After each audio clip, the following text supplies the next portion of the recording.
Apa kabar teman-teman? Kembali di Sorotan Rizwana bersama saya Ijul Syafi'i. Kita beberapa minggu ke belakang, atau bahkan beberapa bulan ke belakang, dihadapkan dengan fenomena LGBTQ. Ya, jadi kita sama-sama tahu ini LGBTQ ini tentu saja mendapat tentangan dari masyarakat luas di Indonesia khususnya. Ada banyak pertentangan di situ, baik secara agama yang pasti, kemudian secara moral, secara sosial, dan lainnya. Dan kita akan membahas itu terkait dengan LGBTQ, health alert, atau peringatan kesehatan, moral panic, atau kepanikan moral sajakah, atau ini adalah political correction. Jadi ada kebijakan politik kira-kira Ada gitu yang harus koreksi politik. dikoreksi gitu loh. Nah, kita akan membahas itu bersama Dr. Rizwanda PhD di Sorotan Rizwanda. Kang Riz, apa kabar Kang Riz? Sehat, terima kasih Kang Ijo. Ini luar biasa ya LGBTQ. Saya saya yakin juga Kang Riz sudah banyak membaca, melihat ya di media-media yang ada sekarang ini di Indonesia terkait dengan fenomena LGBTQ. Nah, apa ini ketika kita bicara tadi di awal health alert, kemudian juga moral panic dan political correction gitu dari perspektif Kang Riz sebagai pengamat atau akselerator kebijakan itu Kang Riz. Iya, jadi saya punya narasi yang berasal dari pengalaman sendiri ya, diundang ke sebuah simposium yang diadakan oleh dokter-dokter nih. Di situ mereka ingin melihat seperti apa sih perspektif sosial kesehatan terkait fenomena LGBTQ gitu ya. Ah, Ya terlepas daripada perdebatan moralnya ya. Kan Mhm. seringkali kan yang kita lihat di atas permukaan itu hanya sebuah kepanikan moral ya. Oh Ya, ini penyimpangan ini. ya, Ini sebuah disorientasi. Ini sebuah eh, apa ya? Ketabuhan terhadap tatanan kita nih yang sudah ajak. Nah, ya sah-sah saja bahasan itu tapi kemudian simposium yang saya hadiri beberapa tahun lalu itu menyadarkan saya bahwa mhm. ada alarm kesehatan dalam hal ini, baik itu kesehatan yang sifatnya fisiologis ya, fisik maupun kesehatan jiwa. Nah, di situ hadir seorang dokter waktu itu memaparkan pada saya bahwa jadi beliau ini cukup concern sehingga kemudian mencacah berapa banyak sih forum-forum media sosial yang berisi transaksi seksual soal ini gitu ya. Soal Yang LGBTQ ini. LGBTQ ya berisi orang-orang dengan orientasi LGBTQ katakanlah Mhm. begitu ya. Lalu kemudian dokter ini juga mencacah seberapa bahaya sih penyimpangan seksual ini jika kemudian pemerintah seolah-olah tidak terlampau peduli secara politik gitu maksud saya. Nah, politik di sini bukan dalam artian keputusan yang populis oleh seorang apa namanya tokoh politik, tapi lebih ke arah regulasi apa yang sudah disediakan. Kan Mhm. hampir tidak ada.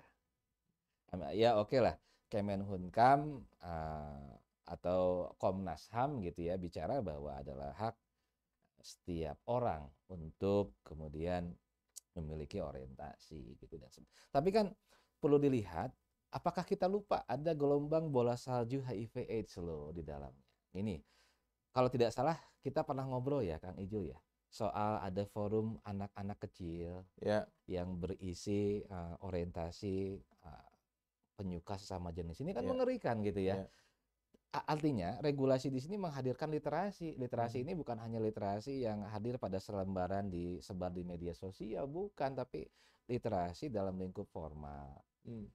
Paling tidak kita jangan dulu bicara lu nggak boleh dan lu boleh, tapi paling tidak bikin sebuah edu advokasi. Ini loh risiko penyimpangan seksual. Ini loh risiko orientasi seksual yang tidak pada tempatnya. Contoh hubungan seks melalui zubur itu kan kanker dubur itu disajikan oleh dokter yang saya hadiri waktu itu. Hmm.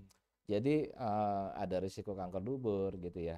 Ada risiko bahwa orang yang bersangkutan itu misalnya ya antara pria dengan pria kan atau antar lesbian gitu ya. Ya. Itu kan juga ada risiko rusaknya tatanan keluarga. Nah, Mhm. kata kunci yang bisa diberikan si regulasi ini juga menyoal atau memasukkan isu ini dalam tatanan ketahanan keluarga.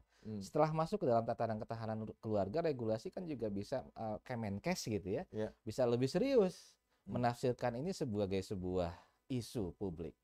Kalau saya bilang persoalan nanti mengundang perdebatan drama lagi gitu ya. Tapi isu publiknya apa? Kita nggak punya data kan. Data yang resmi ya, launching oleh kesehatan publik katakanlah gitu ya, regulasi kesehatan. Seberapa banyak sih orang yang terdeteksi gitu ya masuk ke dalam orientasi seksual LGBTQ? Kan nggak punya data. Nah artinya ini isu publik nih. Sedangkan misalnya kalau kita lihat fenomenanya, ini sudah masuk kepada tataran klaster usia yang cukup dini. Bukan hanya penyimpangan karena penggunaan narkotika misalnya gitu ya, bukan hanya penyimpangan karena kemudian arus globalisasi atau arus arus pelangi atau apa. Tapi ini sebuah isu yang serius. Kenapa ya pemerintah kok tidak tegas saja gitu loh? Memang ini kan selalu dihadapkan dengan atau dibenturkan dengan HAM, hak asasi manusia, bagi para pelaku ya LGBTQ ini. Ketika kalau misalkan bicara tentang HAM, hak asasi setiap manusia, bukankah mereka yang orientasi seksualnya normal-normal saja juga memiliki hak untuk safe, selamat, teraman gitu loh, tanpa harus kontaminasi ya dengan orientasi seksual yang menyimpang gitu loh Kang. Itu kan juga HAM juga. Artinya kenapa nggak tidak langsung melarang saja? Larang gitu loh. Dari pemerintah gitu loh. Ada sebuah kebijakan yang melarang penyebaran atau apapun kaitannya sama aktivitas LGBTQ. Karena itu kan juga merusak gitu loh Kang. Betul. Ketegasan regulasi bisa menjadi solusi ya. Tapi saya selalu menyarankan antisipasi dan solusi. Nah, gini kan, seperti juga pornografi, saat kriminalisasi dijalankan, atau seperti juga isu prostitusi ya, saat kriminalisasi dilakukan secara represif, ini akan menimbulkan kantong-kantong black market. Nah, underground industry dikhawatirkan ini pada saat isu ini dikriminalisasi, kita juga harus menghitung apa instrumen kriminalisasi yang bisa berjalan tanpa memunculkan efek dominonya. Nah, itu pertimbangan regulasi. Belum seserius seperti penanggulangan bahaya narkotika kah? Kebijakan ini oleh pemerintah yang dikeluarkan? Nah, kalau mau memang kita kan punya rencana aksi nasional HIV/AIDS ya. Ini sudah Indonesia darurat HIV/AIDS. Ini bisa jadi pijakan nih untuk regulasi, untuk bicara bahwa tapi harus ditinjau lebih jauh ya korelasinya, dan saya yakin korelasinya pasti ada gitu ya antara perilaku seksual menyimpang, meskipun HIV/AIDS kan bisa muncul dari penularannya dari aspek lain, tapi pasti salah satu variabelnya adalah penyimpangan seksual.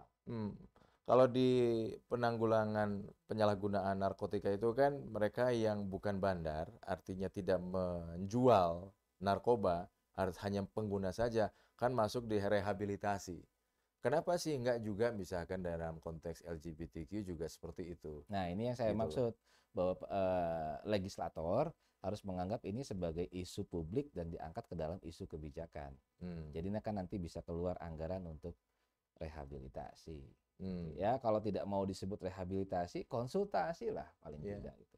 Ada beberapa yang saya tahu ya, puskesmas di salah satu wilayah kecamatan di Jakarta, kebetulan kepala puskesmasnya saya kenal, itu membuka konsultasi sebagai bagian dari kinerja puskesmas tersebut. Paling tidak konsultasi itu kan membuka ruang orang yang mungkin punya kecenderungan nih, apa yang bisa dijadikan tukar pikiran dengan tenaga medis profesional gitu paling tidak. Sebagai konklusi Kang Riz, apa yang sebaiknya dilakukan oleh pemerintah, kemudian apa yang dilakukan oleh publik? Seperti judul kita, LGBTQ tidak bisa ditanggapi dengan hanya sekedar kepanikan moral, tapi lebih ke arah alarm kesehatan, lalu kemudian koreksi politik. Ya itu tadi, sikap pemerintah dalam hal ini tidak bisa ada dalam gray area atau abu-abu, tapi ya memilih koreksi politik sekalian, Atau paling tidak memikirkan apakah ini dekriminalisasi. Dekriminalisasi kan beda dengan kriminalisasi ya. Dekriminalisasi menganggap bahwa orang yang sudah terbawa arus itu dianggap sebagai victims gitu. Katakanlah karena ketidaktahuan gitu ya, karena mungkin faktor pendidikan yang rendah gitu ya, karena mungkin pengaruh lingkungan dan sebagainya, sehingga kemudian pemerintah bisa membuat sebuah ruang-ruang konsultasi. Baik, Karena Kang. kriminalisasi kan yang total ya. Ya. Total criminalization seperti juga efek domino yang terjadi pada pornografi dan prostitusi. Muncul black market, muncul forum-forum gelap, muncul. Jadi kita juga ini Kang, dari perspektif antisipasi solusi, kita tidak bisa memikirkan hanya sekedar di atas permukaan nih. Efek latennya pada saat ini pemerintah menutup ruang untuk orientasi yang berbeda. Nah ini biasanya muncul nih, seolah-olah kan mereka menjadi tertindas. Ini juga, ini loh. Ini yang seringkali dipakai oleh grup-grup ini ya. Bahwa seolah-olah mereka itu adalah the voiceless, gitu. Nggak punya suara. Artinya kan dukungan internasional terhadapnya, jangan salah loh. Ini yang saya sebut dengan efek domino. Semakin besar nanti. Seolah-olah, wow ini pemerintahnya tidak toleran, kan gitu ya. Nah ini yang kehati-hatian regulasi yang saya sebut koreksi politik di sini harus juga arif.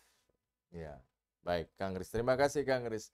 Teman-teman, memang seharusnya pemerintah dalam membuat sebuah kebijakan atau keputusan tidak berada di area abu-abu. Hitam-hitam, putih-putih. Harus ada kejelasan di situ. Dalam konteks LGBTQ ini, harus segera pemerintah mengeluarkan sebuah kebijakan di mana itu bisa menjadi solusi bagi publik. Kita akan ketemu lagi di sorotan Riswanda berikutnya. Sampai jumpa.